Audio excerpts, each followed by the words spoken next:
Hello guys, આજે તમારા મારા વિડીયોમાં સ્વાગત છે। આજે હું આવી ગયો છું માધવપુર ઘેડ, એટલે કે મારી કર્મભૂમિ, મારી જન્મભૂમિ, કારણ કે મારું વતન માધવપુર ઘેડ અને હું અહીં જન્મ છે ને અહીં જ મોટો થયો, બરાબર।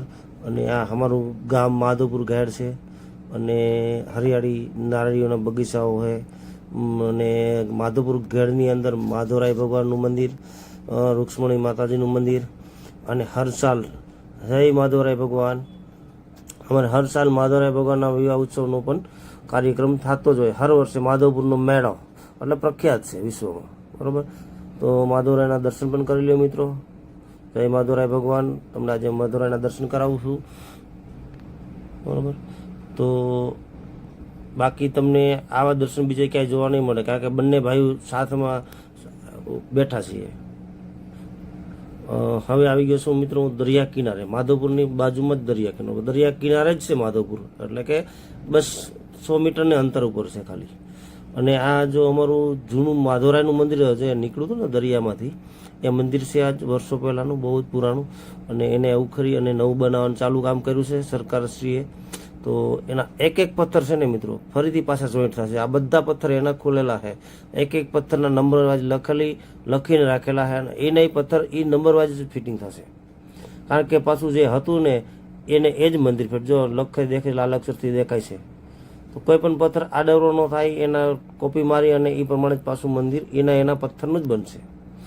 એટલે મિત્રો દરિયાનો નજારો પણ તમે જુઓ, મજા આવશે એકવાર દરિયો। જેમ ભાઈબીજના દિવસે હજારો માણસો અહીંયા છે ને માધવપુરના દરિયા કિનારે છે ને ભેગા થતા હોય, હજારો લાખો માણસો કહે ને તો લાખો માણસો, કે ભાઈબીજના દિવસે તો આટલું બધી માણસ હોય કે અહીંયા વાહન પાર્કિંગથી લઈને છે ને જગ્યા જ ન હોય રહેવાની, મતલબ રહેવા માટે ક્યાંય સગવડ ન હોય, આટલી બધી ભીડ હોય કે માણસોને સગવડ ના મળે। અને આ જે અમારા મહાદેવનું મંદિર છે, અહીં દરિયાની ઓટ આવતી હોય, મોજા આવશે, એની હિસાબે મંદિર આ તોડી નાખ્યું છે, બસ હવે તંત્ર પણ એ પણ કામ કરશે, નવેસરથી બનાવશે, પછી એક વારા પરથી કામ ચાલુ છે। બીચ પણ બનશે મિત્રો। માધવપુર આવો અને એનો નજારો તમે જુઓ માધવપુરનો, તમને બહુ જ આનંદ આવશે। દરિયા કિનારે બેસો ને એમ થાય કે બહુ મજા આવે છે। અને દરિયામાં છે ને મિત્રો આવો ને તો નાવામાં ખાસ ધ્યાન રાખજો, કે માધવપુરનો દરિયો છે ને બહુ ઊંડો છે, આપને એવું લાગે છે કે આમાં કાંઈ નહીં થાય, પણ એ છે ને તમે 10 ફૂટ કે 15 ફૂટ આગળ વયા ગયા ને તો પછી શક્ય નથી બહાર નીકળવાની। હા, જેમના માટે તરતા આવડે છે એમને કોઈ પ્રોબ્લેમ નથી, જેને તરતા નથી આવડતું ને એ મિત્રો બરાબર ન નીકળી શકે, બરાબર। અને અમારે આ ચોપાટી જો આ ચોપાટીનું પણ કામ છે, એની લાઇટિંગ બાઇટિંગ ગોઠવેલું છે, બરાબર। જોવો તમે એક વખત નજારો જોવો, મજા આવશે એમ। પાણીની લહેરો આવે છે, અમે તો જાતા જ હોય મિત્રો, અમારું તો કર્મભૂમિ છે, એટલે અમે તો શું ગમે ત્યારે જાય ત્યાં ગમે ત્યારે દરિયે જઈએ છીએ, દરિયાની મજા લેતા જ હોય છે મિત્રો। તો તમે આવો ગમે ત્યારે, અમારે અહીંયા જો સારી સારી હોટલો છે, રહેવા માટે સગવડ પણ છે। માધવપુરની અંદર હવે ઘણું બધી વસવાટ થવા માંડ્યું છે, તો ગમે ત્યાંથી મિત્રો આવતા હોય તો ફૂલ સગવડ માટે વ્યવસ્થિત સગવડ છે, અને કોઈ પણ જાતની તકલીફ ના પડે માધવપુરમાં, બરાબર।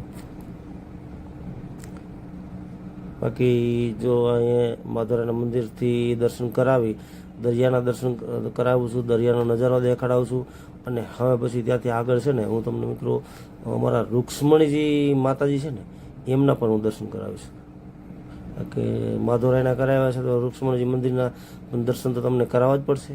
ચોપાટીથી જાઉં છું હમણાં, ત્યાં પણ હું તમને દર્શન કરાવીશ મિત્રો, બરાબર। બાકી તો અત્યારે ચોપાટીમાં અમે તો આવતા જ હોય મિત્રો બધા ભેગા હળી મળીને, જ્યાં સુધી અહીંયા હતો તો રોજના માટે અમે બેસતા, રોજ સાંજે 5 વાગ્યાથી આવી જવાનું, 7 વાગ્યા સુધી બેઠતા જ હોય। અને અંદર જો હોડીઓ પણ હોય છે, મોટા મોટા સ્ટીમરો પણ હોય છે, પછી મારો ભાઈઓ જતા હોય દરિયામાં, પણ ખાસ ધ્યાન રાખજો કોઈ પણ મિત્રો આવો દરિયામાં ના જાઓ નાહવા માટે, ખાસ એક રિક્વેસ્ટ છે, કારણ કે જે નદીને જેમ મારફત નથી આ દરિયો, બરાબર, બહુ અઘરો છે દરિયો। ખાસ મારી બધા મિત્રોને રિક્વેસ્ટ છે કે દરિયામાં નાહવા માટે ન જાઓ. એક ભાઈ બીજના દિવસે જો શાંત દરિયો હોય છે, બરોબર. બાકી આવો ને મજા માણો. અને હવે જઈએ છીએ આપણે રૂક્ષ્મણી માતાજીના મંદિરે. જો મંદિરે પહોંચી ગયા છે. આ મંદિરે પણ નવું બનાવ્યું છે એકદમ મસ્તીનું. અને મંદિર પણ જો માધવરાના મંદિરથી 1 કિલોમીટરના અંતર છે, બરાબર. એનો નજારો પણ જો. હા, માતાજીના દર્શન કરો. અને મારો વિડીયો સારો લાગ્યો હોય તો લાઈક કરજો, શેર કરજો અને સબસ્ક્રાઈબ પણ કરજો મિત્રો, કારણ કે જેથી કરીને અમે આગળ વધી શકીએ. અને કોમેન્ટમાં જય માધવ લખજો, જય માં રૂક્ષ્મણી લખજો, બરાબર. તો મને એવું થશે કે મારા મિત્રોએ કાંઈક મને આશીર્વાદ આપ્યા એવું લાગશે એમ, કારણ કે આ રાતનું સીન હતું મિત્રો. હું આ બસ માધવ રૂક્ષ્મણીના મંદિરથી આગળના તરફ મારો રસ્તો જાય છે. આ ગેટ રહ્યો ને, ગેટથી આગળના તરફ જ્યાં રસ્તો જાય છે ને, નારળીઓ છે થઈને, હા, એ રોડ ઉપર થઈને મારે ત્યાંથી લગભગ મંદિરેથી 2 થી 2.5 કિલોમીટર જેટલું મારું ઘર છે વાડીએ.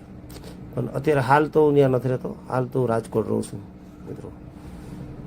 જય માં રૂક્ષ્મણીજી મંદિરના દર્શન કરો મિત્રો. બાકી સારું લાગ્યું હોય ને મિત્રો, લાઈક કરજો, શેર કરજો અને સબસ્ક્રાઈબ કરવાનું તો ભૂલતા જ નહીં મિત્રો, કારણ કે તો જ અમે આગળ આમાં કંઈક નવા વિડીયો તમને બતાવી શકશું. જય માં રૂક્ષ્મણીજી.